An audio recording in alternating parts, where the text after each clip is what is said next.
Buongiorno. La strage nella centrale idroelettrica di Bargi in Emilia-Romagna, sono coinvolti anche dei veneti. Vediamo il titolo di apertura del Gazzettino, vedete disperso un padovano tra i feriti, sembra gravemente ustionato, c'è anche un tecnico veneziano, è ricoverato ai grandi ustionati di Pisa. Ci collegheremo tra pochissimo con Valentina Visentin da Ponte San Nicolò nel Padovano, il paese dell'uomo che è disperso, e purtroppo per i dispersi ormai le speranze di ritrovarli in vita sono diventate davvero flebili. Un incidente, una strage, l'ennesimo incidente sul lavoro. Questa volta ci sono diversi, come sapete, diversi dispersi, 3 morti accertati, alcuni feriti, e quindi un bilancio che potrebbe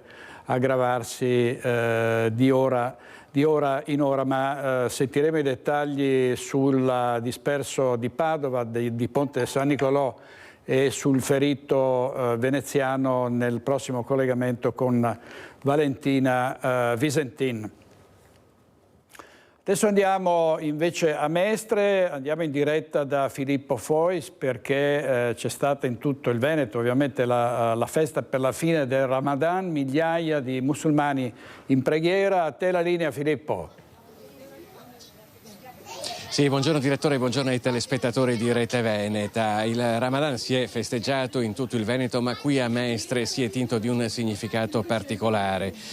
Come sapete, negli ultimi giorni si erano verificati dei violenti scontri all'interno della comunità bengalese di Mestre, che si era letteralmente divisa in 2 fazioni che si erano scontrati a più riprese anche a ridosso del centro città. Una situazione che destava particolare preoccupazione anche in previsione della festa di oggi. La comunità bengalese è il cuore sostanzialmente della comunità islamica di Mestre. Stiamo parlando di circa 10.000 persone, e la maggioranza dei fedeli che oggi hanno partecipato alla festa di fine del Ramadan, qui dove ci troviamo al parco Piraghetto, è proprio del Bangladesh. Per questo motivo erano state adottate delle particolari misure di sicurezza, non solo da parte delle associazioni di bengalesi che hanno organizzato l'evento, ma anche da parte della polizia, che ha presidiato assieme ai carabinieri, direi anche in maniera molto discreta, il parco durante lo svolgimento di questa cerimonia, che è durata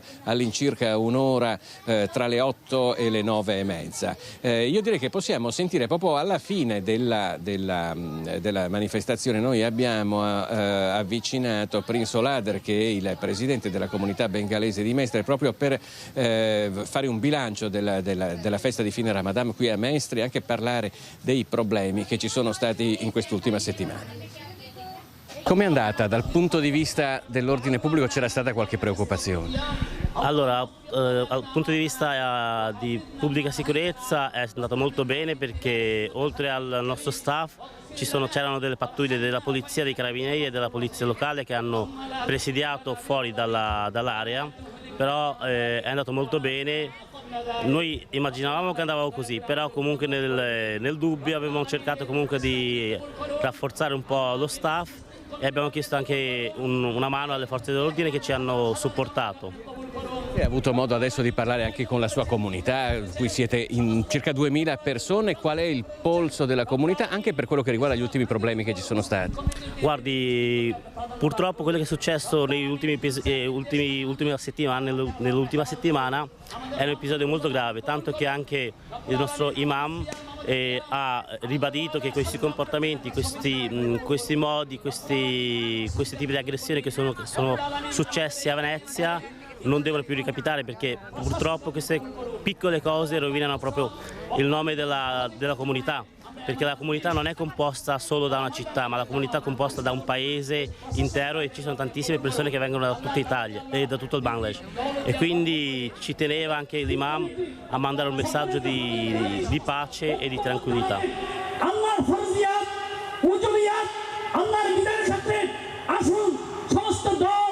Secondo lei il messaggio è stato recepito e fiducioso, ottimista per il futuro? Assolutamente sì, tanto che ieri anche le 2 famiglie che erano coinvolti in questa in queste aggressioni si sono ritrovati, hanno anche fatto delle foto, hanno pubblicato anche le loro foto insieme, quindi sembrerebbe tutto risolto. I problemi della comunità bengalese in realtà sono i problemi di tutta la comunità di Mestre. Come abbiamo detto si tratta di 10.000 nuovi residenti, solamente a Mestre Centro la percentuale di immigrati è cresciuta del 600% negli ultimi 20 anni e oramai più di un cittadino su 4 a Mestre e a Marghera è straniero. Per questo le notizie che ci ha dato Prince Aulad su questa riconciliazione vengono viste con un sospiro di sollievo anche qui a Mestre. Direttore? Grazie molte a Filippo Fois. Vediamo una vicenda che riguarda proprio il Ramadan, la chiusura di un'azienda perché il 30% degli operai è musulmano e quindi anche sulle imprese poi si ripercuotono queste feste perché c'è un'assenza imponente del personale, in questo caso appunto in gran parte musulmano. Andiamo a Padova dove, come vi abbiamo detto ieri, ci sono stati momenti di tensione tra studenti che chiedevano al rettorato di votare una mozione contro Israele in favore della Palestina. Il rettorato ha rifiutato questa proposta e allora ci sono state tensioni con la polizia proprio all'esterno del Bo.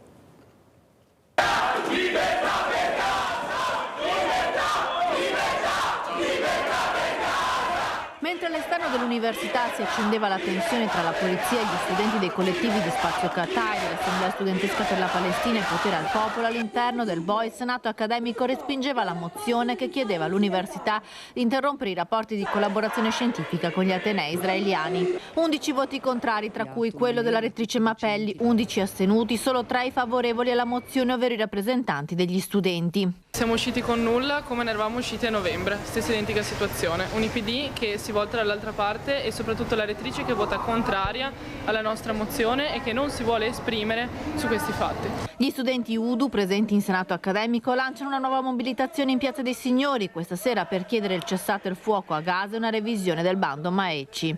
Il pomeriggio di ieri è stato segnato da 2 momenti di tensione quando i collettivi universitari hanno tentato per ben 2 volte di forzare il cordone di polizia che sbarrava gli ingressi a Palazzo Bo.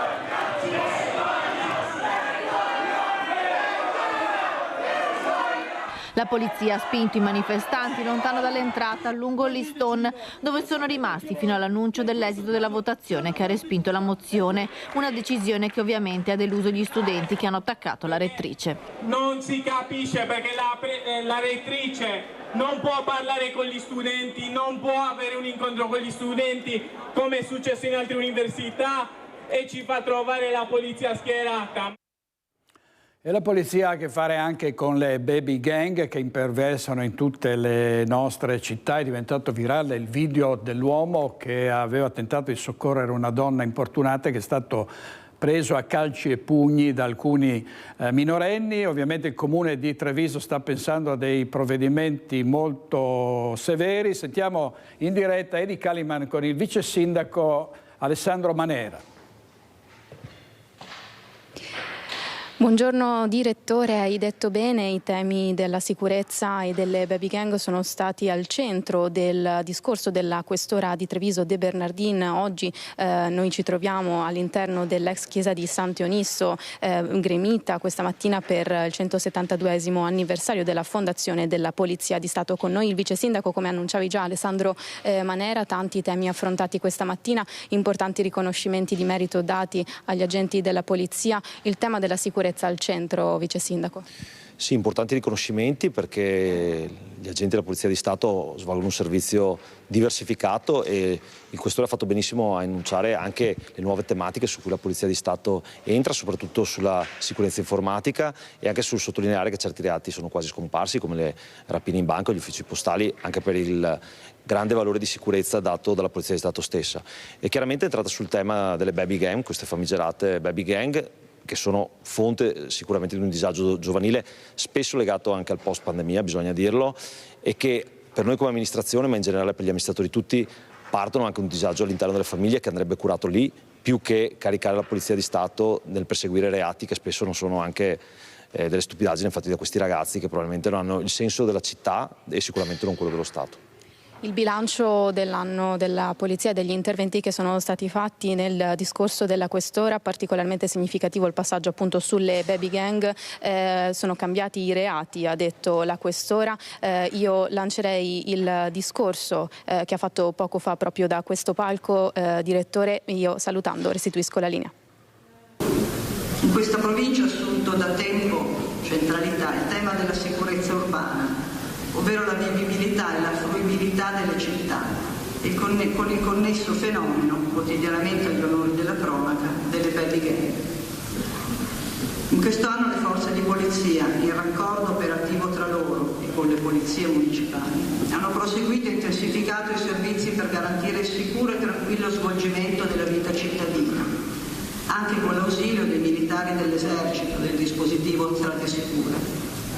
Sono aumentati del 40% i servizi di controllo del territorio, ad opera soprattutto delle pattuglie della volante, con l'incremento del 30% dei servizi di rinforzo degli equipaggi del reparto prevenzione crimine nel capoluogo e in provincia. Mentre sono diventati costanti i servizi di vigilanza in occasione dei momenti di aggregazione dei giovani, l'attività di contrasto ad azioni illegali commesse ha portato la squadra mobile, le volanti, i presidi della polizia ferroviaria e il commissariato di Conegliano all'individuazione, denuncia e arresto di molti dei responsabili, con l'allontanamento dai comuni della provincia di 53 soggetti pericolosi per la pubblica sicurezza. 29 i provvedimenti di divieto di accesso a bar e esercizi pubblici adottati nei confronti di pregiudicati ritenuti pericolosi.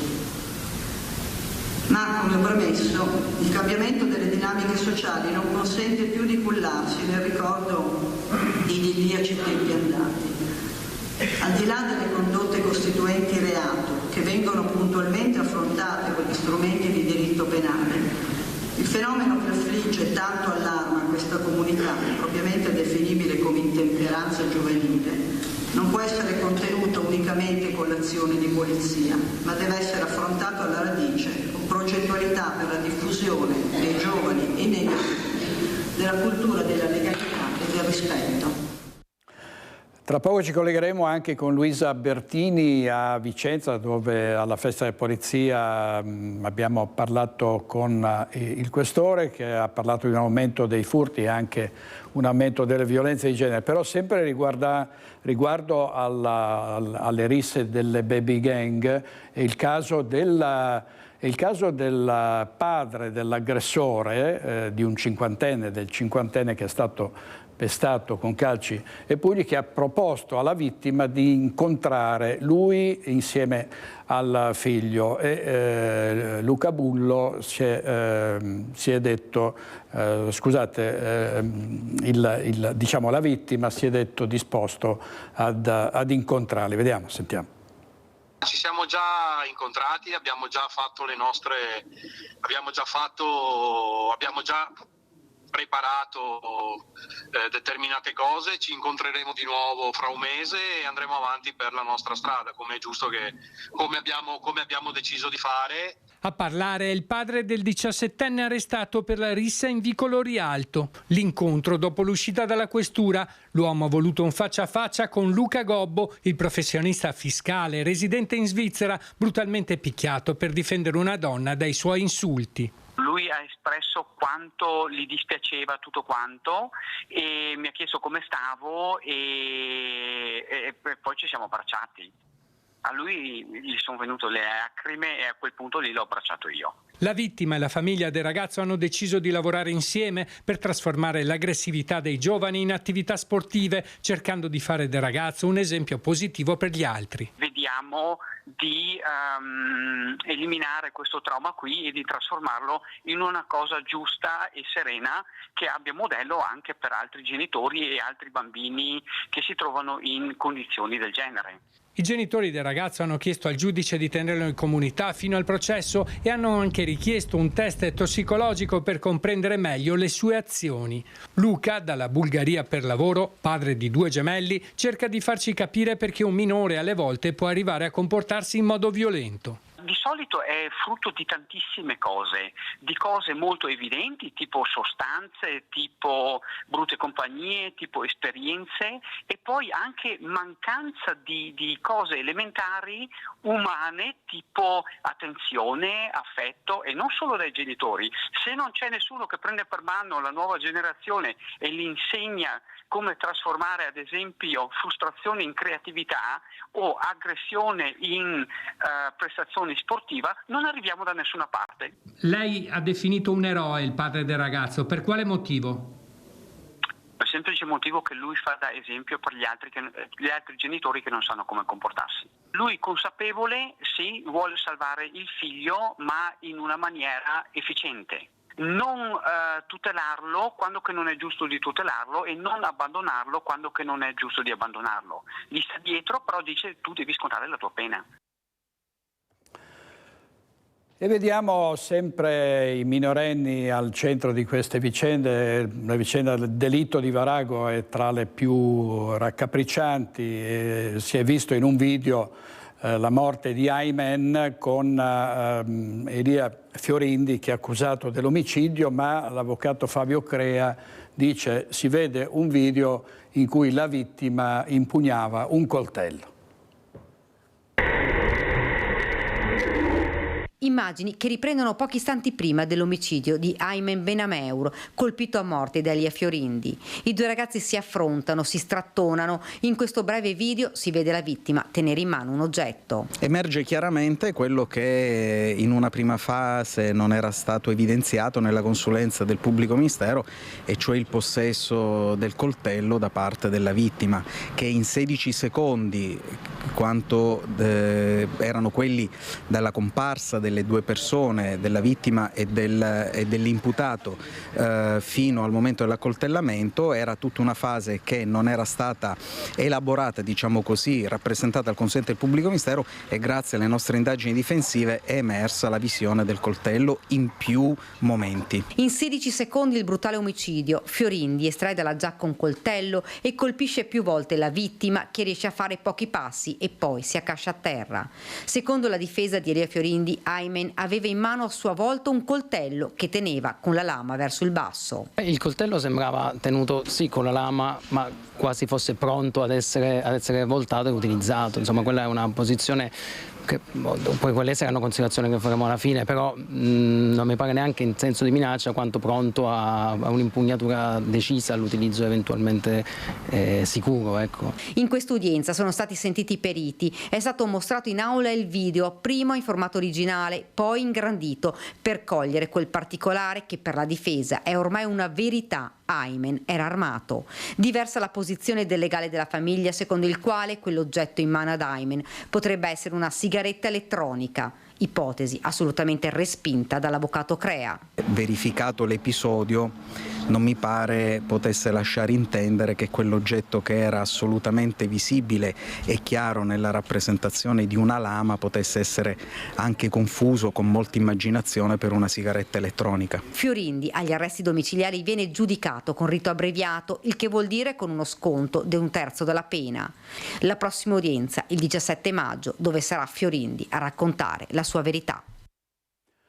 Oggi in regia per questa edizione di Focus Italo Morao e Renato Capoia. Vediamo sempre riguardo all'omicidio di Varago, l'incontro proprio, si sono ritrovati faccia a faccia il padre della vittima e l'assassino. Il papà di Aymen arriva in tribunale con la moglie, occhi arrossati, un'altra udienza, ancora tanto dolore. Appena varcata la soglia del Palazzo di Giustizia, il papà si trova faccia a faccia con l'assassino del figlio. È arrivato da solo, è entrato da solo, l'ho visto, sono andato direttamente da lui a parlare, però ho parlato gentilmente con lui, senza fare casino, senza fare niente. Lei gli ha chiesto perché l'ha fatto? Perché l'hai fatto? E lui cosa ha risposto? Come si dice, lui ha detto che chiedo scusa, non l'ha fatto apposta, non volevo neanche ammazzarlo. Tremava, ci dice il papà di Aymen, accanto alla moglie che non trattiene le lacrime. Oggi i genitori della vittima hanno scelto di non entrare in aula. Impossibile, ci dice la mamma, vedere mio figlio accoltellato. È una cosa molto grande, più forte di me. Non posso vedere, solo pensare che mio figlio è morto, quella cosa mi uccide. Non posso mai vedere mio figlio morendo. Quelle immagini molto forti non posso vederle. Lei si siede fuori dall'aula, la testa fra le mani, il papà cammina su e giù, si avvicina alla porta, ma poi fa un passo indietro. Troppo dolore, lo vedono uscire, lui torna a casa, ci dicono, mio figlio non tornerà più da noi. L'avvocato della famiglia della vittima, Luciano Meneghetti, rimane convinto che oggi il video non abbia dimostrato nulla e aggiunge: l'opinione secondo cui l'investigatore, guardando il video, ha detto che la vittima aveva in mano un oggetto, che lui definisce un oggetto, non è stato confermato successivamente nell'esame dal consulente della Procura, il quale ha detto che non ha potuto confermare che la vittima avesse in mano un oggetto e men che meno che avesse in mano un coltello. Ieri sera a Focus abbiamo parlato proprio di baby gang, di violenza e di disagio giovanile. Sentiamo cosa ha detto uno degli ospiti, il sindaco di Montebelluna, Adalberto Bordin. L'educazione compete principalmente alla famiglia. Già una famiglia che si dedica al figlio in maniera seria rischia magari di avere un figlio che poi non segue l'educazione che gli è stata impartita, perché sentivo anche alcune interviste, le autorità, le forze dell'ordine dovrebbero chiedersi come mai questi ragazzi compiono questi atti. Intanto c'è una famiglia e la famiglia deve fare la famiglia e deve impartire un'educazione al figlio. Dopo ci sono tutte le altre istituzioni, tra cui anche il Comune. Faccio l'esempio di Montebelluna. Noi come politiche giovanili abbiamo voluto investire 120.000 euro nei prossimi 3 anni, mettendo al centro i giovani. È inutile che ci facciamo i convegni tra di noi, che il più giovane ha 40 anni, scusate, che il più giovane ha 40 anni e per parlare dei giovani. I giovani devono essere protagonisti. Sicuramente non c'è una ricetta perfetta, perché ogni giovane, come ogni essere umano, è diverso dall'altro. Vero è che anche il Comune e tutte le istituzioni devono fare la loro parte, quindi il coinvolgimento, io parlo ovviamente per Montebelluna, ma poi gli altri sindaci sicuramente parleranno anche per le loro città, e sono sicuro che ogni sindaco tenta di fare il meglio che può, perché è stato eletto per fare il meglio per tutta la popolazione. E questo era il sindaco di Montebelluna, Adalberto Bordin, ieri sera a Focus. Andiamo in diretta a Vicenza da Luisa Bertini, festa della polizia, anche il punto, un'occasione ovviamente per fare il punto sulla sicurezza. A te Luisa. Sì, buongiorno direttore, buongiorno ai nostri telespettatori. Siamo proprio davanti al Teatro Olimpico, dove si è conclusa da poco la festa della polizia, 172esimo anniversario dalla fondazione. Sono stati consegnati gli encomi ai poliziotti e ovviamente è stato anche occasione per fare il punto su quello che è il quadro della criminalità, la panoramica degli interventi nel Vicentino, da cui emerge che sono in aumento esponenziale le chiamate al numero della questura, così come raddoppiano gli ammonimenti del questore da un anno all'altro, e ovviamente resta caldo il fronte dei furti. Tutto questo lo sentiamo dalla viva voce del questore Dario Sallustio, e poi la linea può tornare allo studio. Come bilancio possiamo dire che vi è sicuramente un'attività importante di prevenzione e di controllo del territorio che è aumentata, c'è però, e l'abbiamo registrato sicuramente, una maggiore richiesta di aiuto, di assistenza da parte della cittadinanza, e questo è dimostrato dall'aumento delle chiamate al 113, il nostro numero pubblico di emergenza, che sono passate da più di 40.000 a quasi 70.000, e poi dagli ammonimenti ammonimenti, quegli strumenti, quelle misure di prevenzione del questore che cercano di arginare il fenomeno delle violenze di genere. Devo dire qui i numeri sono esponenzialmente più alti, sono quasi raddoppiati, sono più che raddoppiati direi, e questo però io l'ho sottolineato a voler rimarcare non soltanto il maggior bisogno di sicurezza e di aiuto da parte della popolazione, ma anche la maggior fiducia che la gente ha in noi, la gente che si fida sicuramente più di noi e si affida a noi nei momenti più difficili. Per quanto riguarda il fenomeno, l'escalation che c'era stata di furti anche in appartamento qui a Vicenza? E qui la risposta è stata davvero chirurgica ed è stata importante, è stata una risposta che è emersa sia dai servizi ad alto impatto di controllo straordinario che abbiamo fatto e continuiamo a fare sul territorio, ma sia anche da una maggiore pressione infoinvestigativa. E ho dato atto durante il mio intervento all'Ufficio Prevenzione Generale e Soccorso Pubblico, le nostre volanti, di essere riusciti a rintracciare alcuni degli autori di questi reati predatori, restituendo un'immagine sicuramente e una sensazione di maggiore sicurezza a tutta la cittadinanza. Grazie molte a Luisa Bertini da Vicenza. Tra poco ci collegheremo con Ponte San Nicolò nel Padovano con Chiara Gaiani per la tragedia della centrale idroelettrica di Suviana. C'è stata un'esplosione, 4 dispersi e poi ovviamente ci sono le vittime, ci sono i feriti. L'esplosione, vedete questo titolo, tra i dispersi un padovano, questo è il Corriere del Veneto, ferito un veneziano, il ferito è Sandro Busetto, 59 anni, di Venezia, ricoverato all'ospedale di Pisa. Invece è disperso l'ingegnere padovano Adriano Scandellari di Ponte San Nicolò e saremo lì tra poco. Tanto andiamo avanti con la cronaca. Nel Padovano era stato colpito da una scheggia mentre tagliava la legna ed è morto a 69 anni dopo 3 giorni di agonia in ospedale a Padova. Conosceva a memoria quell'operazione di taglio con la sega circolare Luigi Gastaldello, 69 anni. La stava facendo anche sabato pomeriggio nella sua casa di San Giorgio in Bosco. Erano passate da poco le 16 quando un pezzo di legna appena tagliata è rimbalzata sulla lama colpendola a forte velocità e facendogli perdere i sensi. Disperata la telefonata al 118. Trasportato in elicottero all'ospedale di Padova, Luigi Gastaldello è morto dopo 3 giorni di agonia. In un gesto di grande generosità e nel rispetto delle sue volontà, la famiglia di Luigi Gastaldello ha autorizzato i sanitari all'espianto degli organi per la donazione. Si terranno sabato a Tarcento, suo paese d'origine, i funerali di Valentina Urli, la giovane donna incinta di 5 mesi, morta la scorsa settimana dopo il gravissimo incidente stradale con il compagno la mattina di Pasqua. L'ultimo saluto nel suo paese d'origine, dove vive la sua famiglia. Si terranno sabato nel Duomo di Tarcento i funerali di Valentina Urli, la giovane donna incinta al 5° mese di gravidanza di una bambina, morta dopo essere uscita di strada la mattina di Pasqua a Padova, all'altezza della rotatoria tra Corso Stati Uniti e Via Messico, nell'auto condotta dal compagno. Le condizioni di Valentina, 33 anni, erano apparse da subito gravissime. Il suo giovane cuore e quello che batteva all'unisono con lei della piccola che portava in grembo si sono spenti definitivamente una settimana fa nell'ospedale di Padova, dove era ricoverata. Con il compagno Valentina da qualche tempo viveva a Fossalta di Trebaseleghe. Nel municipio della città i 2 giovani si sarebbero dovuti sposare l'11 maggio.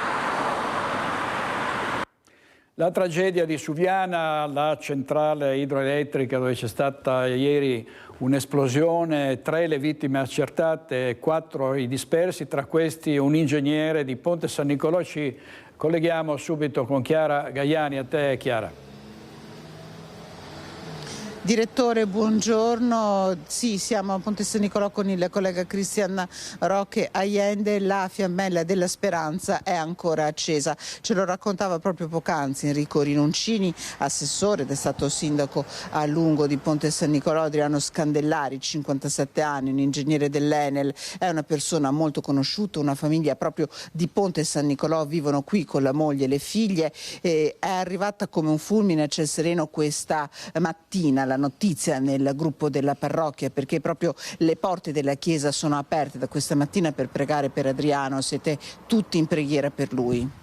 Sì, da questa mattina alle 9:30 il parroco ha mandato questo messaggio che è stato accolto in maniera assolutamente corale da tutta la comunità civile parrocchiale, da tutte le parrocchie del comune, per Adriano e per la sua famiglia, perché questa fiammella possa tornare ad essere una luce. È stata una bomba come lo è questo disastro, e quindi la speranza è che, come dire, questi dispersi possano tornare ad essere delle persone da amare e da continuare. Quindi ecco, nel rispetto del dolore di una famiglia colpita, tutta la comunità si è stretta, e devo dire anche una forte presenza. Chi non ha potuto andare in chiesa dal proprio posto di lavoro, dal proprio posto nella propria vita, sta pregando perché Adriano possa tornare qui tra noi.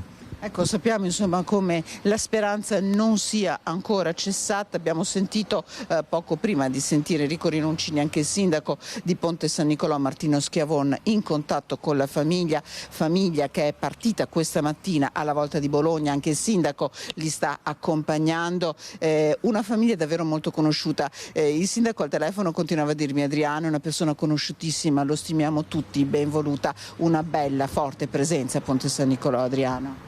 No, loro sono proprio preziosi per la comunità, sia civile ma soprattutto parrocchiale di Ponte San Nicolò, del capoluogo, il consiglio pastorale, la moglie è una collaboratrice, sono proprio, e le figlie sono presenti, fanno parte della nostra comunità in pienezza con il loro servizio, e che quindi per questo la comunità si è proprio stretta in maniera particolare. Già un dolore in generale, una vicenda del genere, che ovviamente in una condizione con una famiglia così presente, ovviamente tutto questo assume anche un qualcosa dal punto di vista emotivo di ancora più profondo, di maggior vicinanza ancora, insomma. Un ingegnere esperto, Adriano Scandellari, che da sempre lavora all'Enel.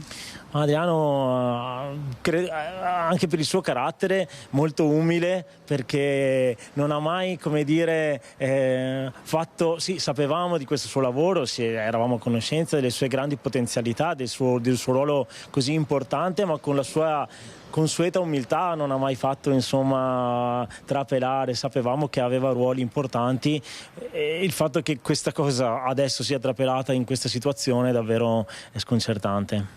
Ecco, quindi hai sentito, direttore, qui sono tutti, insomma, stanno tutti pregando perché davvero possa esserci una speranza per questo ingegnere dell'Enel. Lo ricordavi tu, in totale sono 4 i dispersi, 3 le vittime, 3 feriti anche il veneziano Sandro Busetto, ricoverato al centro grandi ustioni dell'ospedale di Pisa. Una tragedia che ovviamente ha colpito tutti noi, tutta l'Italia. Se non hai altre domande da Ponte San Nicolò, io per ora ti restituirei la linea, direttore. Grazie molte, grazie Chiara, e grazie al sindaco Rinoncini. Lo ricordiamo ai tempi delle alluvioni che ovviamente investirono anche Ponte San Nicolò e molti altri comuni. Vediamo ancora sulla tragedia di Suviana, il titolo di Repubblica: si cercano i 4 operai dispersi. Chi sono?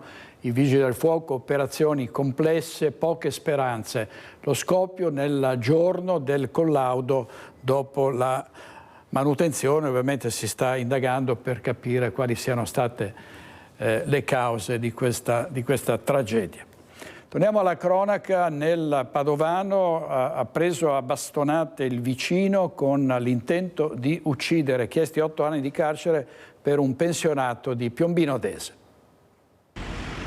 Il pubblico ministero ha chiesto 8 anni e mezzo di carcere per tentato omicidio aggravato da futili motivi, lesioni e stalking per un 69enne pensionato di Piombino Dese, accusato di aver bastonato un vicino di casa al culmine di una lite scoppiata nel luglio del 2021. Il processo contro l'uomo e le battute finali. Il 17 maggio è prevista la sentenza. La vittima del pestaggio è un 57enne di origine romena che si è costituito parte civile insieme alla moglie chiedendo un cospicuo risarcimento di 450.000 euro. Secondo il pubblico ministero, il 69enne ha colpito il vicino di casa a bastonate con l'intento di uccidere utilizzando un grosso bastone e un ceppo di legno mentre la vittima era girata di spalle. Il 57enne romeno ha riportato gravi ferite. Grave inquinamento nelle acque dell'Alta Padovana a causa di un guasto a una cisterna privata. Circa 500 litri di gasolio sono finiti in un canale nel fiume Tergola. I danni veri si capiranno nelle prossime ore. Nel frattempo è sotto controllo il grave inquinamento da idrocarburi che ha interessato le acque del fiume Tergola nell'Alta Padovana.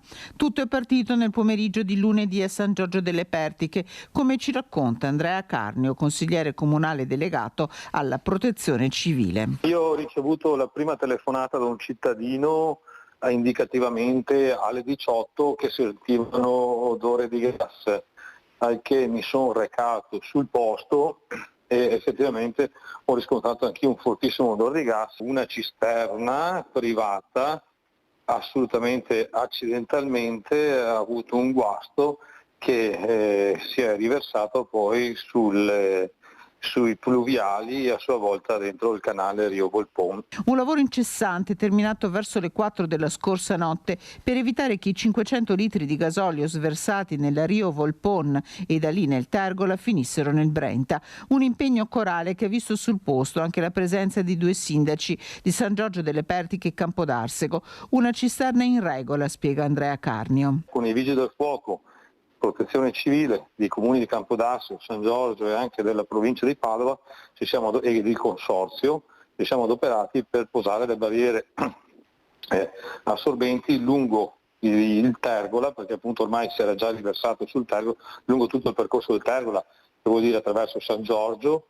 Campodarsego e Vigonza. In totale sono state posizionate una 50 di barriere assorbenti della lunghezza di circa 3 metri. Adesso il lavoro è a valle, a Stra, dove il Tergola finisce nel naviglio del Brenta. Qui il Genio Civile sta operando sulle chiuse aspirando il gasolio residuo al vaglio dell'Arpav, i danni alla fauna ittica del fiume. La grande protesta degli agricoltori al Brennero, bloccato il Brennero proprio da migliaia di persone, molte da Coldiretti, che protestano contro l'arrivo in Italia di prodotti falsamente made in Italy. Andiamo subito da Vanessa Banzato a Bassano del Grappa. A te Vanessa. Sì, buongiorno direttore, alle persone che ci stanno seguendo. Una grande protesta degli agricoltori al Brennero, sono rientrati proprio ieri sera dal Veneto, agricoltori anche dalla provincia di Vicenza. Con noi Pietro Guderzo, che è il presidente di Confagricoltura del Veneto. Una protesta per dire basta. Basta che cosa? Basta all'arrivo di asparagi dall'Ungheria, basta all'arrivo di latte dalla Germania per poi portarlo nelle aziende del nostro territorio. Andiamo a proteggere in maniera forte il made in Veneto. Pietro Guderzo. Sì, buongiorno a tutti. Come presidente di Coldiretti Vicenza è stato un orgoglio passare delle giornate al Brennero per portare alla luce del sole assieme ai nostri agricoltori quel che purtroppo accade ogni giorno: centinaia se non migliaia di camion contenenti prodotti che richiamano l'italianità quando in realtà italiani non sono, e questo è un grave danno economico per la nostra agricoltura, perché si utilizza il valore aggiunto dei nostri agricoltori per speculare in modo sleale. Questo non è più accettabile. Ecco, questa cosa che sta succedendo soprattutto negli ultimi tempi è solo una questione di prezzi, perché ovviamente gli asparagi che arrivano dall'Ungheria costano molto meno dei nostri, il latte che arriva dalla Germania o dall'Austria costa molto meno del nostro, però non ha tutti i nostri controlli, tutte le nostre certificazioni. Senz'altro è un qualcosa che reputo anche scandaloso. Pensiamo al fatto che non vale un concetto di reciprocità. Ad esempio, faccio l'esempio del grano canadese, dove viene utilizzato il glifosato per essere essiccato, poi viene importato in Italia, dove questa pratica è bandita da parecchi anni, e questa è una cosa su cui dobbiamo battere, ovvero quando un prodotto viene importato in Italia ovviamente non possono essere utilizzati agrofarmaci dove nel nostro territorio sono banditi da parecchi anni. Questa è una slealtà nei confronti degli agricoltori vicentini, degli agricoltori veneti, degli agricoltori italiani, perché la nostra agricoltura, ricordiamolo, è un'agricoltura di valore aggiunto, che fa dell'eccellenza la propria priorità e che ha anche un ruolo fondamentale per l'ambiente, e questo non va mai dimenticato. Ecco, voi chiedete proprio a gran voce all'Europa intera che venga tutelato questo prodotto e la qualità del nostro prodotto. Certo, non a caso ieri è partita anche una raccolta di firme che proporremo a livello europeo. Dobbiamo raggiungere 1 milione di firme, al quale chiediamo appunto all'Europa che, come accade in Italia, venga scritta in etichetta l'origine dei prodotti. Questo è un punto di partenza fondamentale, è una trasparenza per il consumatore, perché non c'è libero mercato, non c'è libero scambio se non c'è trasparenza, e trasparenza vuol dire anche fiducia. La fiducia che voi avete guadagnato con anni di lavoro, anni di garanzia della qualità del vostro prodotto sul territorio, come può essere data a tutti i consumatori? Beh, senz'altro portando avanti norme che tutelano noi agricoltori e i consumatori. Ripeto, la trasparenza è il punto di partenza. Poi noi come Coldiretti è già da una ventina di anni che anche tramite la legge di orientamento del 2001 siamo riusciti anche a portare la gente all'interno delle nostre fattorie, con le fattorie didattiche, le fattorie sociali, per far vedere come lavoriamo, per far vedere come produciamo, per far vedere anche il ruolo sociale che abbiamo all'interno appunto della società. Ecco direttore, da Bassano del Grappa, se non hai domande è tutto e ti ricevo la linea. Molto bene, grazie a Vanessa Banzato e al tuo ospite. Vediamo, sempre a Bassano abbiamo sentito l'opinione dei cittadini su questa rivolta degli agricoltori. Che cosa ne pensa? È giusta questa protesta? Secondo me sì, perché ovviamente preclude la possibilità ai nostri di avere prodotti di eccellenza e quindi sicuramente è una protesta giusta. Secondo lei ci vorrebbe anche più attenzione da parte dei consumatori? Certo, dovrebbero leggere, dovrebbero guardare bene le etichette e considerare veramente cosa c'è dentro in questi prodotti. Beh, sicuramente leggere le etichette è importante, però anche tanti si fanno prendere dal prezzo che sicuramente è molto più basso nel non made in Italy. Dovrebbe leggere le etichette, capire da dove vengono, come vengono prodotti e poi decidere. Quindi è responsabilità anche del consumatore? Sicuramente, per far cambiare le cose. Secondo lei durante la spesa il consumatore dovrebbe essere più attento a leggere l'etichetta? Io controllo sempre che siano possibilmente made in Italy, sia il latte in modo particolare, ma anche, che ne so, la pasta fatta con grano italiano e compagnia bella, insomma, controllo. Secondo lei è una protesta giusta questa? Secondo me sì. Dovremmo farci valere di più con l'agricoltura, perché questi europei qua non lo so cosa vogliono combinare. Penso semplicemente che hanno ragione, perché io sono italiano, voglio mangiare italiano e mi va bene tutto quello che è made in Italy. Secondo lei ci vorrebbe più attenzione da parte dei compratori al momento dell'acquisto, quindi guardando bene l'etichetta dei prodotti? La colpa è anche un po' degli italiani, perché non guardano mai la provenienza del prodotto. Questo più che un bassanese era un lombardo, secondo me è un milanese. Allora vediamo a Padova la chiusura di un altro negozio storico in centro. Abbiamo raggiunto una delle titolari che ci racconta come è cambiato il commercio nel cuore della città. C'è un altro negozio del centro che chiude, è un negozio storico, 100 anni di attività. Con me c'è Emanuela Benincà che insieme alla sorella Susanna di questo negozio è titolare. Un negozio che è stato fondato da sua nonna 100 anni fa. Bisnonna, mia nonna bisnonna, che era una manager al tempo, perché nel 1924, faccia conto lei, le donne... Quando non si chiamavano ancora manager. Bravo. E quindi con grande delusione, e mi viene anche da piangere, abbiamo dovuto prendere questa decisione sofferta, però era impossibile andare avanti per i costi, innanzitutto, affitti, tutto, e in più anche perché il centro è deserto, cioè noi al pomeriggio è come se fosse Ferragosto. Di qualsiasi, l'unico momento che abbiamo un po' lavorato in quest'ultimo anno, perché il 2023 è stato terribile, è stato a Natale. Io non posso non dormire la notte, cioè uno deve lavorare e essere un piacere. Non può più essere, io mi rendo conto della situazione economica delle persone, perché da quando sono aumentati anche i tassi sui mutui, dalle bollette, sappiamo tutti che non ce la si fa con questi stipendi un po' ormai fermi, però quello che a me dispiace è che dallo Stato centrale al Comune, alla Regione, non gli interessa niente di noi, siamo troppo piccoli, interessa solo dei grandi e quindi loro hanno scelto questa politica, ma siamo noi piccolini che facciamo, perché dopo diventeranno città tutte uguali, con tutte le stesse catene e non avrà più senso neanche venire in centro, e poi il food.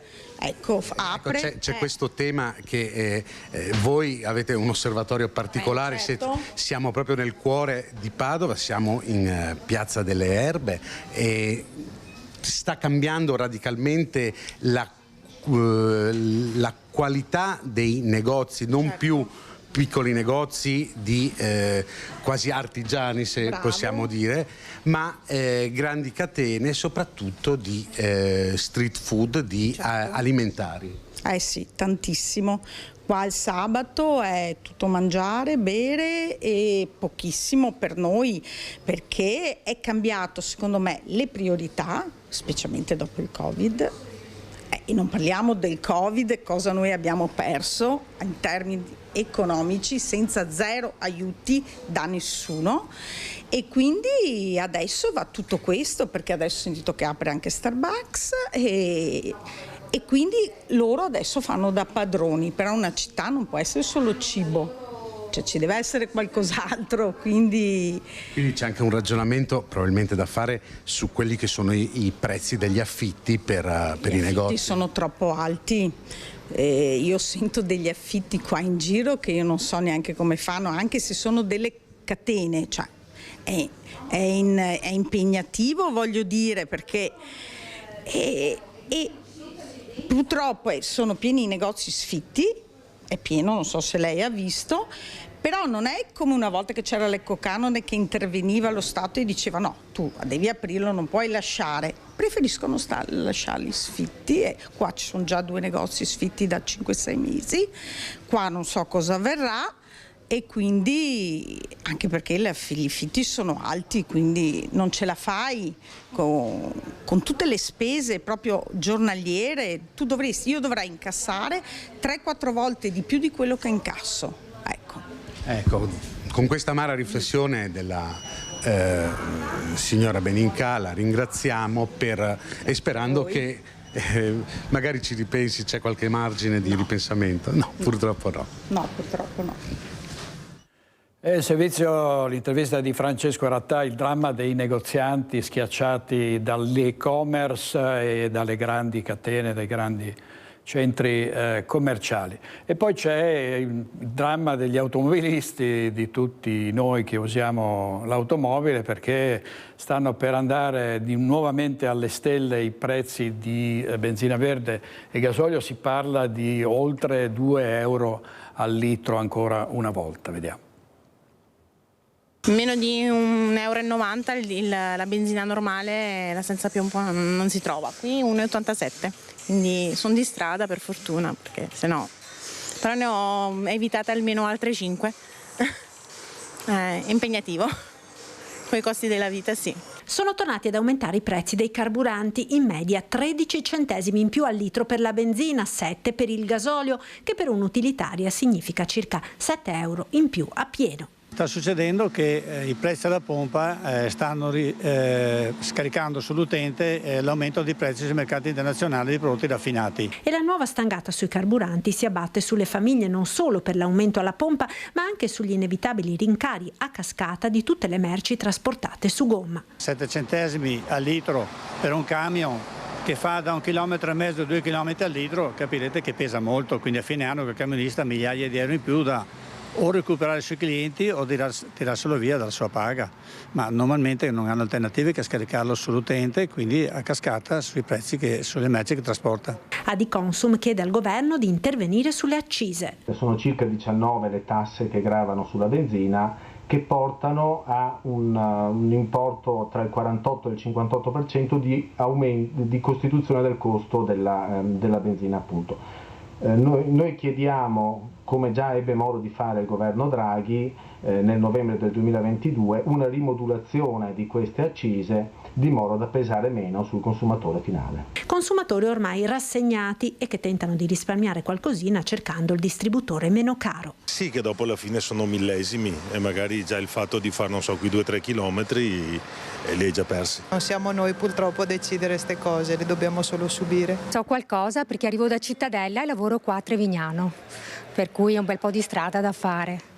E all'incirca più di sui 50 euro a settimana di spese di benzina. Vedo che i 20 euro che faccio di solito mi duravano anche 10 giorni, io ne faccio veramente pochi di giri, mi durano anche 4 giorni adesso.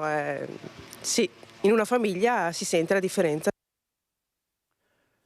A Verona un senza tetto di origine romena è stato trovato morto all'alba di oggi e il corpo di Cicel Turiceanu, 59 anni, è stato scoperto dagli operatori di AMIA, l'azienda comunale di igiene ambientale, accanto ad una panchina davanti alla chiesa di San Tommaso. Sembra che l'uomo avesse bevuto e per colpa dell'alcol sia caduto, aveva il volto tumefatto. Si pensa quindi ad un malore e alle conseguenze di una caduta. Vediamo l'incendio di un fienile a Colle Umberto. Le indagini sono in corso per accertarne le cause. Si tratta di capire adesso se è stata una bravata, una stupidata, per non dire un gesto criminale. I Carabinieri stanno facendo le loro indagini e ci auguriamo che arrivino presto al dunque. I Carabinieri della compagnia di Vittorio Veneto sospettano che sia di origine dolosa l'incendio divampato in un casolare a 2 piani ormai disabitato, adibito a fienile e ricovero attrezzi in via Conge a Colle Umberto, di proprietà di un 60enne del posto. Il fuoco ha raggiunto il tetto in legno e i danni sono stati ingenti, malgrado il tempestivo intervento dei vigili del fuoco. Un gesto volontario oppure un'imprudenza le cause del rogo? Un gruppetto di giovani è stato notato nei pressi dello stabile poco prima dell'incendio. Il sindaco, che si è recato personalmente sul posto e ai proprietari di immobili vuoti suggerisce di installare delle fototrappole, invita gli eventuali responsabili a farsi avanti. Ci sono testimonianze di persone che abitano lì vicino e i Carabinieri già qualcosa sanno, quindi l'invito è che si facciano avanti, che è meglio per tutti. E una notizia dal Corriere delle Alpi, è la prima pagina del Corriere delle Alpi. Diga del Vanoi, ok del Consiglio regionale, la mozione dell'opposizione non passa, sarà utilizzato come serbatoio idrico per gli abitanti delle province di Padova e di Vicenza. La minoranza dice terreno a rischio idrogeologico, si valutino alternative.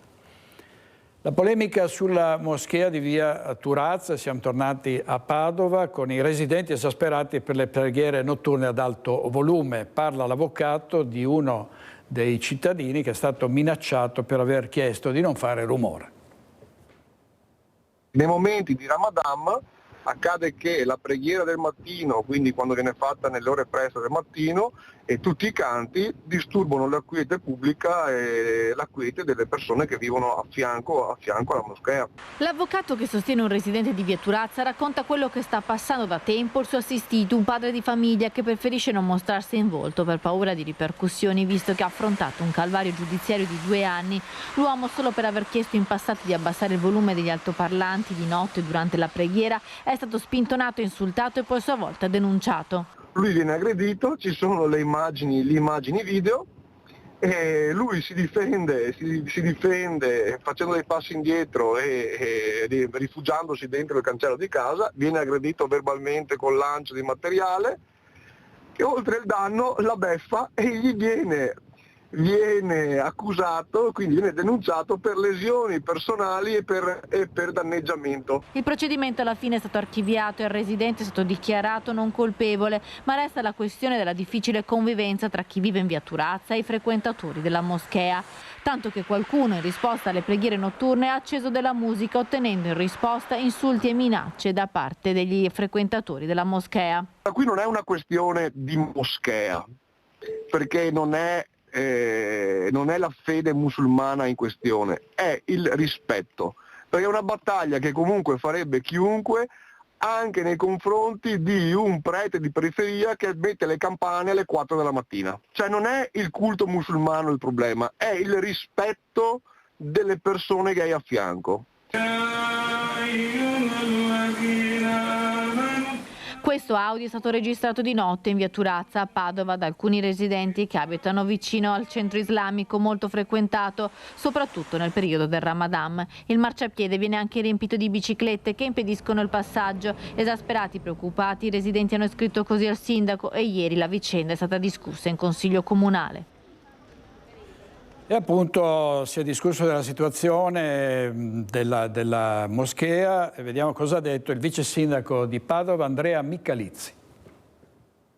La riflessione che abbiamo fatto è che insomma, crescono i padovani di fede musulmana, quindi insieme alle associazioni, insieme al Consiglio delle Comunità Straniere dobbiamo anche guidare, aiutare, sostenere un percorso che promuova anche spazi di preghiera e di ritrovo per diverse culture, diverse anche religioni, in modo che tutti possano professare i propri credo anche in piena, come dire, agibilità e anche sicurezza. Ed è scoppiata una polemica su uno spot delle patatine pie in cui la protagonista sono delle suore che mangiano le patatine durante la comunione e questo spot considerato blasfemo è stato poi sospeso. Vediamo.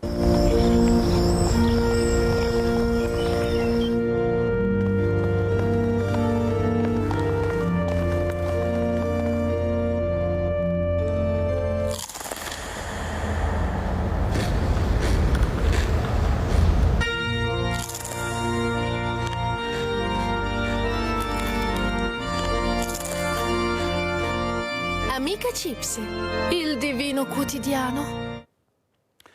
Amica Chips, il divino quotidiano, devo dire c'è molto di peggio in televisione, sui social, per cui insomma ha detto l'autore di questo video che tra l'altro stiamo cercando per sentire le sue ragioni, che voleva fare una specie di sister act, insomma fare una cosa un po' spiritosa, ma c'è subito stata la protesta della Chiesa, di associazioni cattoliche, eccetera. Allora, tra un po' vedremo, torniamo e parleremo di politica. Io direi con i nostri registi Italo Morao e Renato Capoia, a questo punto potremo andare in pubblicità proprio 2 minuti e poi rientriamo subito con voi.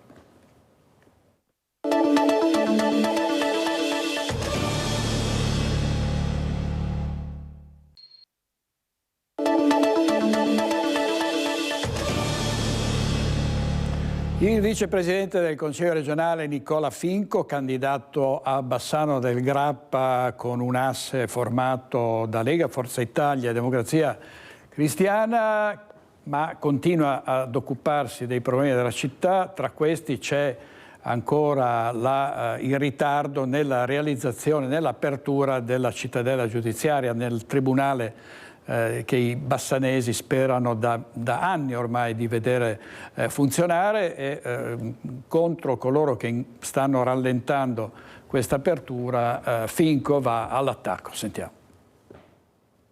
Nicola Finco da Vicenza, in occasione dell'insediamento del nuovo presidente del Tribunale di Vicenza, arriva l'ennesima bordata dal capoluogo sul Tribunale della Pedemontana, ma insomma vista da qui la situazione è ben diversa.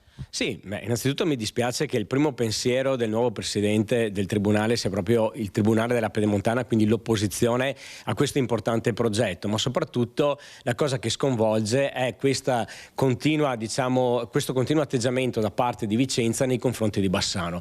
Noi non stiamo facendo la guerra a nessuno, stiamo parlando di un territorio che chiede l'istituzione del Tribunale della Pedemontana, quindi non è localizzato solamente su questo territorio, ma stiamo parlando di 3 province, stiamo parlando di 70 comuni, stiamo parlando di ordini professionali e categorie economiche che a gran voce chiedono l'istituzione di questo importante presidio di giustizia, perché sappiamo che una giustizia efficiente vuol dire tempi veloci, vuol dire portare aziende sul territorio, quindi importanti anche investimenti per l'economia del nostro territorio. 12 anni fa ci avevano detto che con la riforma del governo Monti, quindi con l'accentramento nei tribunali capoluoghi di provincia, la giustizia doveva migliorare, ma dopo più di 10 anni vediamo che tutto questo non è successo. Quindi l'appello che faccio a Vicenza è di pensare a Vicenza. Noi come Bassano e come territorio della Pedemontana abbiamo tutto il diritto di chiedere l'istituzione di questo importante presidio di giustizia, e sicuramente nel caso in cui andrò a rivestire la carica di sindaco di questa città, il mio impegno sarà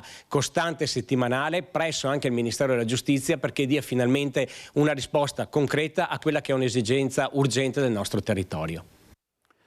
Ovviamente continuano i contrasti nel centrodestra tra Fratelli d'Italia e Lega in vista delle prossime europee, le prossime amministrative. Se ne è parlato a Ring l'altra sera, sentiamo cosa ha detto Luca De Carlo di Fratelli d'Italia ed altri ospiti. È un peccato, lo dico perché da coordinatore regionale che ha lasciato ampio spazio ai propri coordinatori provinciali. Hanno lavorato bene i provinciali, l'hanno provate tutti, in qualsiasi posto per riuscire a correre assieme. In tanti posti non è stato possibile. È un rammarico che ho. Un rammarico, quello del numero 1 dei meloniani in Veneto, che ha il sapore di un messaggio preciso al segretario regionale della Lega, Alberto Stefani, oltre che a Forza Italia. Hai voglia a dire centrodestra compatto? Anche nelle presentazioni dei sempre meno candidati unitari alle comunali, i sorrisi sembrano più di circostanza. Non per colpa nostra, attacca De Carlo, commentando le parole di ieri del segretario regionale del Carroccio. Sopra i 15.000 su 23 comuni la Lega è riuscita a portare a casa 13 candidati sindaco, quindi una trattativa molto importante tenendo conto anche delle proporzioni tra i partiti politici della coalizione. Io sarei stato contento se quei 13 sindaci fossero stati sindaci anche della Lega, ma che esprimevano l'intera coalizione. In realtà invece mi pare che alla fine andremo assieme, tutti assieme, solo in 6 comuni. Non siamo stati noi che hanno strappato ovunque. Sotto la cenere covano le braccia di un partito che vuole più spazio e alla fine si torna sempre a un tema solo apparentemente lontano, Palazzo Balbi 2025. Noi siamo stati il collante della coalizione anche quando eravamo percentuali molto più basse. Oggi c'è una Forza Italia che sgomita per reclamare più spazio, doverosamente e giustamente peraltro. C'è una Lega che forse non si rassegna a un po' di cambio dei tempi, sicuramente i voti delle politiche hanno influito su questo atteggiamento e qualcuno dice che abbia influito anche il fatto che Fratelli d'Italia possa dire, reclamare o pensare di poter avere una classe dirigente per affrontare anche le prossime sfide regionali. Se si pensa che un'alleanza funzioni sempre che qualcuno ti porta i voti con le orecchie mentre gli altri svuotano il secchio, io credo che non sia così. Tutto è chiaro, passerà per le europee e per l'autonomia. Il 29 aprile è il voto del DDL Calderoli alla Camera, data cruciale per la Lega perché consentirebbe il via libera definitivo prima delle urne con, spera il Carroccio, un effetto onda sugli elettori. Ma un emendamento del governatore calabrese di Forza Italia, Roberto Occhiuto, potrebbe far saltare il banco e rimandare tutto al Senato, quindi se ne riparlerebbe dopo le elezioni. Frenata strategica? Per gli azzurri no, solo la necessità di vigilare su eventuali storture di natura finanziaria. Ma dalla regione il capogruppo della Lega Alberto Villanova tuona. Ho il dubbio che dentro Forza Italia la componente che si oppone alla grande riforma sia già in netta maggioranza. È importante che la Lega non freni e noi andiamo avanti per la nostra strada. Penso che ci siano ancora gli spazi alla Camera per discutere, per fare proposte e dopodiché la Camera dovrà esprimersi. Per Fratelli d'Italia invece sono timori che nascondono altro. Oggi se ci sono passaggi parlamentari chiari lo si deve al governo Meloni. Non rendersene conto, avere paura di Meloni sotto il profilo dell'autonomia è la stessa paura che si può avere sotto il profilo di chi farà il governatore. Allora, su questo raffreddamento di Forza Italia per l'arrivo del DDL Calderoli il 29 aprile in Camera dei Deputati, sentiamo l'opinione di Elisa Venturini che abbiamo sentito ieri sera a Focus. Posto che chi vuole l'autonomia sono i veneti. Sì. Cioè, a livello nazionale, chi ha nel proprio DNA, nella propria storia, la volontà, l'istanza, il desiderio di autonomia è il nord-est, in modo particolare i veneti, proprio per un fatto storico. Quindi in tutto il resto d'Italia la nostra volontà non è condivisa alla stessa maniera. Tanto è vero che qui anche i partiti di sinistra, che io sento quando intervengono in consiglio regionale, sono a favore dell'autonomia. Il fatto che siano andati nel 2017 oltre 2 milioni di veneti a votare a favore dell'autonomia la dice lunga su come, a prescindere dal partito, noi siamo per l'autonomia. Poi le dinamiche che si verificano a livello romano, dove possono influire visioni, prese di posizione dei partiti, soprattutto che rispecchiano il punto di vista di territori che non hanno la nostra storia di fatto, diventa magari un po' più difficoltoso arrivare al percorso. Però ormai la strada dell'autonomia è tracciata, cioè c'è già stato un segnale molto positivo al Senato, adesso ci può essere alla Camera un'interlocuzione, un dialogo che magari richiede un po' più di tempo, ma ormai la strada è stata segnata. La strada è stata segnata, ha detto Elisa Venturini di Forza Italia. Andiamo a Chioggia, dove vediamo come il sindaco Mauro Armelao ha superato la crisi di maggioranza. Non è che cambia molto, noi abbiamo a cuore le sorti di Chioggia, abbiamo già in testa tutto quello che c'è da fare nel programma, c'è stata anche una condivisione, al di là delle deleghe o delle persone, c'è stata anche una condivisione appunto del programma elettorale. È sereno Mauro Armelao, le nubi che si erano addensate sul futuro della sua maggioranza si sono dissolte con l'uscita di Fratelli d'Italia e il primo cittadino presenta le novità della squadra con cui concluderà il mandato. Uscita da Fratelli d'Italia, Elena Zennaro rimane in giunta come vice sindaco da Civica. In maggioranza entra Energia Civica, che con Maria Rosa Boscolo-Chio ha l'assessorato che si occupa tra l'altro di urbanistica e viabilità. E abbiamo sempre detto che ci confrontiamo sui problemi, ci confrontiamo sugli obiettivi e non chiudiamo a niente e a nessuno. E su questo, parlando con il sindaco, ci ha prospettato, visto la loro crisi di giunta, ci ha prospettato di poter lavorare assieme su un patto programmatico e su questo ci abbiamo lavorato abbastanza intensamente, abbiamo condiviso appunto alcune priorità e soprattutto un metodo di lavoro. L'altro nuovo assessore è Riccardo Griguolo, anche lui in forza ad una Civica, Chioggia protagonista, già in maggioranza, con deleghe tra l'altro a commercio e turismo. C'è la stagione alle porte, quindi abbiamo già chiesto un incontro, è stato mandato l'invito a tutte quante le categorie turistiche per incontrarsi e sbrigarsi, diciamo, e dare inizio a quello che può essere il calendario delle proposte per quest'estate e non solo. Anche il sindaco Mauro Armelao traccia le priorità che impegneranno l'amministrazione comunale fino alla scadenza elettorale. Sbarramento del cuneo salino sul fiume Brenta, spostamento del mercato ittico, vertiporto e poi adesso abbiamo anche una corsa contro il tempo per la sistemazione dello stadio Ballarin in vista della Serie C dell'Union Clodiense. Andiamo a Venezia, dove c'è stato un raid delle associazioni per la casa H. Farsetti. Il Consiglio Comunale è stato occupato per chiedere una soluzione ai problemi abitativi. L'amministrazione ha annunciato che denuncerà i partecipanti. Oggi sul tavolo del Consiglio Comunale c'è il problema della casa e della residenzialità a Venezia, ma la seduta è tutt'altro che ufficiale, anzi l'amministrazione comunale ha già fatto sapere che procederà a denunciare i partecipanti alle autorità competenti. Sono da poco passate le 9 del mattino quando attivisti di associazioni per la casa e universitari, per la maggior parte donne e ragazze, entrano a Ca' Farsetti per un'occupazione che dura circa un'ora. La sala consiliare è vuota, oggi in programma non c'è niente. La commissione che deve trattare l'ospedale di Venezia si fa a Mestre.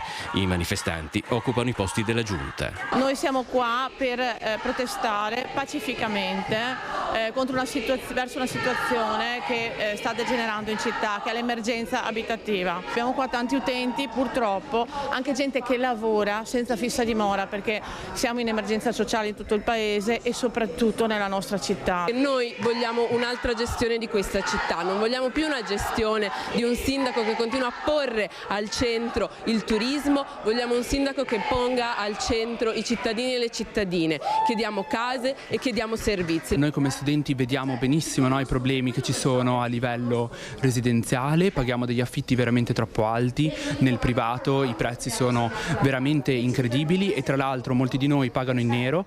Nella protesta c'è spazio anche per il contributo d'accesso, contro il quale ci sarà una manifestazione il 25 aprile. Verso le 10:30 la sala consiliare è già vuota. In una nota diffusa nel pomeriggio dal Comune si parla di un atto grave e intimidatorio e di denunce dei partecipanti all'autorità competente. I piantoni, si legge, sono stati letteralmente aggrediti da questi facinorosi. È l'esempio del partito del no che con la primavera si è risvegliato per impedire a questa città di guardare al futuro dei propri figli e dei propri nipoti. Io è da 16 anni che sto facendo bandi, ogni volta c'è sempre una scusa, o l'ISEE è troppo basso per social housing o perché appunto manca un dato, insomma hanno sempre 3.000 scuse. Nel 2019 ho avuto uno sfratto per morosità comunque incolpevole, fortunatamente con quello sono riuscita a fare la richiesta per la casa appunto che mi è stata data, sono comunque 109esima e sono attualmente invalida al 100%.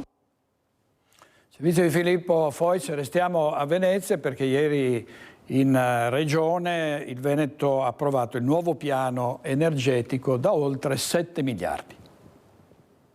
7 miliardi di euro in investimenti per i prossimi 7 anni. La Giunta regionale ha approvato il nuovo piano energetico, una transizione che porterà nel 2030 ad avere circa il 43% di energia ottenuta da fonti rinnovabili. È stato presentato a Palazzo Balbi dal presidente Zaia e dall'assessore Marcato. Non abbiamo vento e quindi l'eolico non è assolutamente sfruttabile e dobbiamo andare evidentemente su idrogeno, fotovoltaico, pompe di calore, biometano sostenibile, e quindi impianti di biometano. Ecco, questa è la nostra filosofia. Tutto quello che ha mosso il piano però è una convinzione che non esiste una transizione ambientale ed energetica vera senza una sostenibilità economica e finanziaria. Ecco, questo va sottolineato assolutamente. L'insieme delle azioni infatti avrà un impatto economico di 20 miliardi con l'impiego di 100.000 addetti. Le risorse a disposizione sono 273 milioni di fondi comunitari, 5 miliardi e mezzo da PNRR, 1 miliardo e 2 da fondi europei REPower, 226 di fondi statali, 92 milioni di fondi regionali. Nel capitolo decarbonizzazione figurano il potenziamento delle rinnovabili, dell'autoconsumo, del trasporto green. Per l'efficienza energetica sono previsti interventi nel settore civile e pubblico, oltre che nei trasporti. Per la sicurezza energetica il potenziamento e l'efficientamento delle infrastrutture. Il piano prevede che da qui al 2030 si passi da un 34 che abbiamo oggi di produzione in loco di energia da fonti rinnovabili al 50%, proprio perché ci siamo resi conto della fragilità energetica che abbiamo non solo noi, ma anche paesi che ci indicavano come dei riferimenti assoluti. Penso alla Germania, che era la principessa mondiale e campione mondiale di energie rinnovabili, hanno chiuso un tubo e la Germania oggi è in recessione. Nel piano sono previsti fondi anche per il contrasto alla povertà energetica. A Porto Marghera e Padova invece si svilupperanno le Hydrogen Valley. Uno a Porto Marghera evidentemente per la capacità logistica che ha e per le aree in disponibilità, e uno a Padova perché c'è l'università e c'è tutto il tema della ricerca, dove facciamo ricerca e produciamo idrogeno verde, quindi insomma idrogeno che sia compatibile con la transizione energetica. E a controllare l'uso di queste risorse PNRR e altri fondi europei c'è ovviamente la Guardia di Finanza, che però lavora su molti altri versanti. A Padova le Fiamme Gialle hanno sequestrato 2,4 milioni di articoli e oltre 10.000 abiti regolari in 2 attività commerciali nella zona industriale del capoluogo Euganeo, che ha sede legale a Milano. I 2 esercizi operano nei settori del commercio di prodotti per l'ufficio e dell'abbigliamento. Tra gli articoli sequestrati, vetrinette per esposizione, parti di manichini, blister, prezzatrici potenzialmente pericolosi perché senza le indicazioni utili alla valutazione e alla prevenzione dei rischi nel loro uso contro le disposizioni del codice del consumo. Il secondo controllo ha interessato un grossista di capi d'abbigliamento sempre nella zona industriale di Padova, dove sono stati rinvenuti più di 10.000 abiti confezionati senza le indicazioni sulle fibre utilizzate, espresse solo in sigle o in lingua non italiana. Oltre al sequestro amministrativo dei prodotti, le Fiamme Gialle hanno segnalato un rappresentante legale alla Camera di Commercio di Milano Monza Brianza e l'altro a quella di Padova. Ancora politica e un polverone, ancora polemiche per la presentazione sul ponte di Bassano della candidatura del sindaco Elena Pavan. Rimbalza di sasso in sasso fra le rupi che contengono il corso della Brenta, fra i lecci di Viale dei Martiri e giù fino alle stilate del Ponte Vecchio, la notizia della presentazione della candidatura di Elena Pavan assieme a Fratelli d'Italia nel bel mezzo del Monumento Nazionale. Un evento incastrato nell'ora di punta del sabato mattina fra bassanesi che vanno al mercato e turisti che attraversano il ponte per farsi una fotoricordo. Discorsi e annunci con tanto di cassa per diffusione dell'audio e bandiere di partito a 2 passi dalla targa che ricorda il comandante Masaccio e i partigiani uccisi dai nazifascisti per rappresaglia in seguito all'azione che aveva fatto saltare il ponte per salvare la città dai bombardamenti alleati. Una scelta della cui opportunità si discute da giorni, ma che ora entra nel mirino della politica cittadina anche per quanto riguarda autorizzazioni a normative varie. A puntare il dito sulla faccenda è Angelo Vernillo, capogruppo di Bassano Passione Comune, che ha scritto una PEC al segretario comunale e al comandante della polizia locale. 3 le domande poste agli uffici, che diventeranno probabilmente anche un'interrogazione per il prossimo Consiglio Comunale. 1. È stata presentata regolare richiesta di occupazione di spazi e aree pubbliche con finalità politiche, come previsto dai regolamenti? 2. Il Ponte Vecchio Monumento Nazionale è utilizzabile per questi scopi e l'evento è stato autorizzato nel rispetto del Codice dei Beni Culturali? 3. L'iniziativa si è svolta nel rispetto degli articoli 33 e 34 del regolamento comunale, regolamento che vieta di collocare senza la dovuta autorizzazione e anche in via provvisoria cavi e arredi ornamentali, delegando agli uffici le prescrizioni relative alla posa, ai sostegni e a tutte le altre caratteristiche di queste dotazioni. Come sempre, domande, tante domande, sarebbe anche ora che qualcuno rispondesse. Servizio di Ferdinando Garavello e adesso vediamo quali sono le strategie della lista Impegno per Bassano. Impegno per Bassano dribbla le polemiche della campagna elettorale cittadina e punta l'attenzione sui giovani e sul loro futuro. Un futuro che tocca però da vicino uno dei grandi temi della città, una delle grandi opere incompiute di Bassano, il polo museale, che Roberto Marin vorrebbe trasformare da problema in opportunità. Come? Creando la Piazza dei Giovani, uno spazio di incontro, di relazioni, di eventi e di coinvolgimento delle associazioni e del mondo del volontariato. I giovani non hanno bisogno di un altro museo, ma hanno bisogno di uno spazio per loro, quindi una piazza per i giovani e soprattutto un luogo per l'innovazione, per promuovere anche l'imprenditoria e la start-up giovanili. Quindi un grande progetto che vede coinvolti naturalmente i giovani per primi, l'intero territorio, naturalmente. Al progetto deve corrispondere anche risorse necessarie, ci sono almeno 2 filoni di bandi europei che possono finanziare sia dal punto di vista della realizzazione dell'investimento ma e soprattutto poi la continuità del progetto. L'idea è di sviluppare una rete di condivisione con tutti i comuni del territorio, coinvolgendo nella gestione della Piazza dei Giovani la grande risorsa dei volontari e delle associazioni locali che Marin considera un potenziale troppe volte non valorizzato e non coinvolto dall'amministrazione di Elena Pavan. Il secondo progetto dedicato ai giovani è l'attivazione dell'osservatorio Under 26 per censire e attivare azioni concrete e sinergie tra le competenze giovanili e le esigenze delle aziende. Visto di Alex Giuliano, ancora una breve pausa pubblicitaria.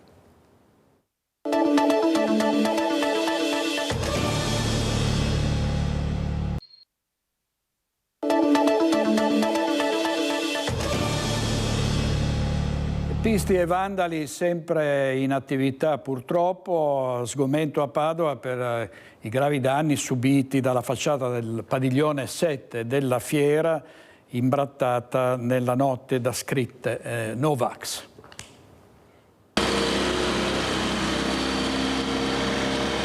Sono entrati in azione nel cuore della notte, rendendo cieca la telecamera di via Tommaseo con la vernice rossa, per poi dedicarsi ai circa 90 metri della facciata del padiglione 7 della Fiera di Padova. Un vero e proprio blitz, quello messo a segno ai danni dell'ente, mai colpito a memoria d'uomo dalla sua fondazione nel 1919 da un vandalismo di tale entità che ha interessato anche la sede di Smart Center, azienda partecipata dalle università trivenete che si occupa di transizione digitale. Sconcertato Nicola Rossi, presidente di Padova Hall. Per noi non è comprensibile, la Fiera di Padova è una fiera che lavora per il tessuto cittadino, lavora per le aziende del territorio, lavora per chi vive sul nostro territorio, per cui avere dei danni economici ulteriori che si aggiungono diventa difficoltoso, però insomma supereremo anche questa. La firma del blitz è già nota, è la stessa W usata dagli attivisti che 2 anni fa imbrattarono la sede dell'Agenzia delle Entrate di via Turazza, 2 le persone denunciate all'epoca, scritte contro i vaccini, attacchi al 5G, al presidente Zaia. È stato uno shock arrivare in ufficio stamattina? Assolutamente, trovarsi la sede in queste condizioni potete immaginare che non sia gradevole, e anche un dispiacere perché un luogo deputato ad accompagnare le imprese e i lavoratori nella transizione digitale viene deturpato proprio su tematiche legate alle nuove tecnologie. Non ci eravamo mai trovati di fronte a qualcosa di questa violenza. Grave danno economico, la vernice rossa sparata anche in altezza ha ricoperto l'intera facciata. La direzione della fiera è alla ricerca di una ditta specializzata che operi in tempi record. È un danno economico perché bisogna ripristinare la facciata, da tener conto che dopodomani inauguriamo, parte una fiera importante, un B2B sull'elettronica, sull'elettricità, e arriva gente, professionisti da tutta Italia, e dobbiamo intervenire per mettere a posto la facciata. Non sarà facile, non sarà semplice. In più abbiamo un'altra fiera che parte contemporaneamente qui nel quartiere. I costi oscillano tra i 10 e i 20.000 euro. Corale la condanna della città per un grave danno anche all'immagine di Padova. Sugli episodi sta indagando la Digos. Nel frattempo la fiera sta pensando a potenziare il sistema di videosorveglianza perché episodi simili non si ripetano.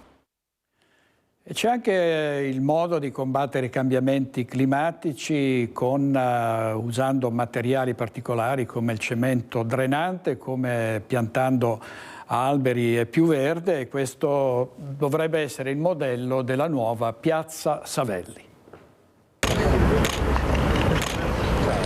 Inaugurata la nuova Piazza Savelli, non solo un parcheggio con una nuova pavimentazione, ma uno strumento che l'amministrazione vuole usare per mitigare gli eventi climatici estremi, dalle bombe d'acqua alle isole di calore durante i periodi caldi dell'anno. Grazie alla presenza del verde e delle superfici drenanti riesce ad aumentare la quantità di superficie permeabile, e questo è stato fatto togliendo asfalto, quindi con la depavimentazione di quota parte di questo piazzale.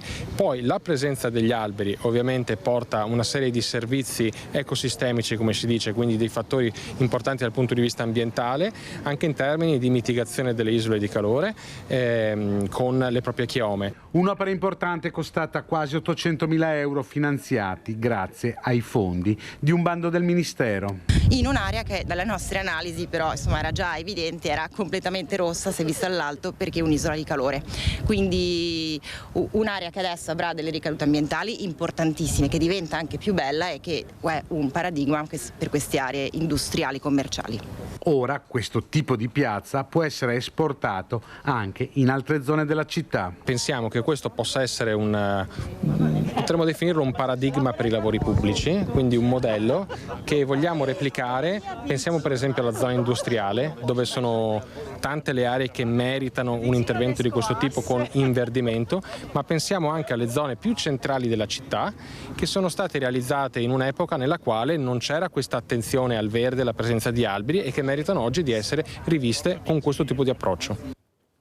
Sempre a Padova sono iniziati i lavori per la posa della passerella pedonale tra La Specola e Riviera Paleocapa, che sostituirà per bici e pedoni il ponte chiuso per ristrutturazione.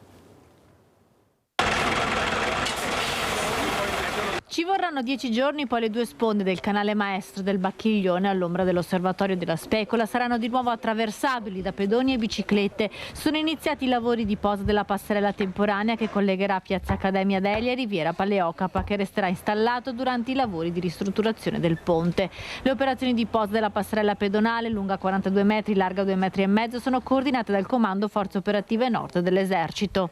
La facilità di posa è molto rapida perché vengono montati dei rulli laterali sui quali questo ponte non fa altro che scorrere e quindi verrà posato con una spinta meccanica. Anche l'assemblaggio del ponte stesso verrà fatto tutto in maniera meccanica con ausilio appunto di mezzi e gru elevatori. Per collocare la passerella è stato aperto un varco sul muro che delimita gli argini Riviera Paleocapa e via Alberto Magno. Il noleggio del ponte durerà 1 anno e mezzo. L'amministrazione ha raccolto i pareri di genio civile e della soprintendenza perché siamo in un contesto, come dire, delicato, e impiegato 115.000 euro di investimento per il noleggio e la posa della passerella e la realizzazione degli appoggi. La passerella temporanea era stata caldeggiata dai residenti e dai commercianti del quartiere, che sono divisi dai lavori di ristrutturazione del ponte Paleocapa, che dureranno ancora 1 anno visto che devono seguire le disposizioni della soprintendenza.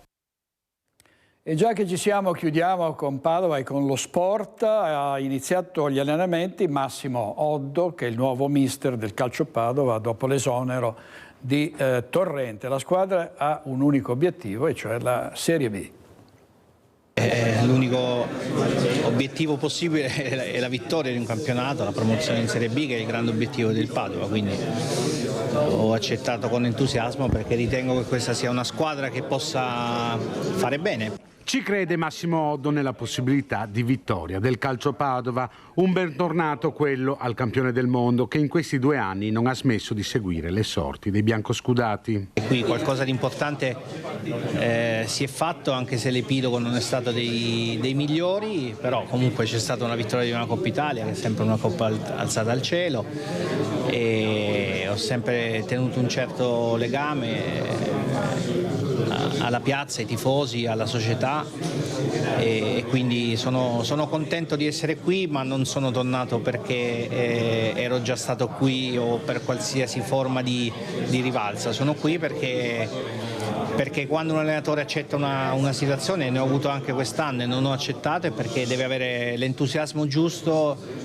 per poterlo trasmettere poi ai giocatori, che sono quelli che vanno in campo. La decisione di esonerare mister Torrente è arrivata dopo il pareggio con il Lumezzane per dare una scossa a tutta la squadra in vista dei play-off. La partita del Lumezzane abbiamo un attimino, siamo venuti alla determinazione di dover cambiare, secondo noi. Poi tra le tante opzioni la scelta di Massimo, ripeto, l'ho detto prima, perché come tante?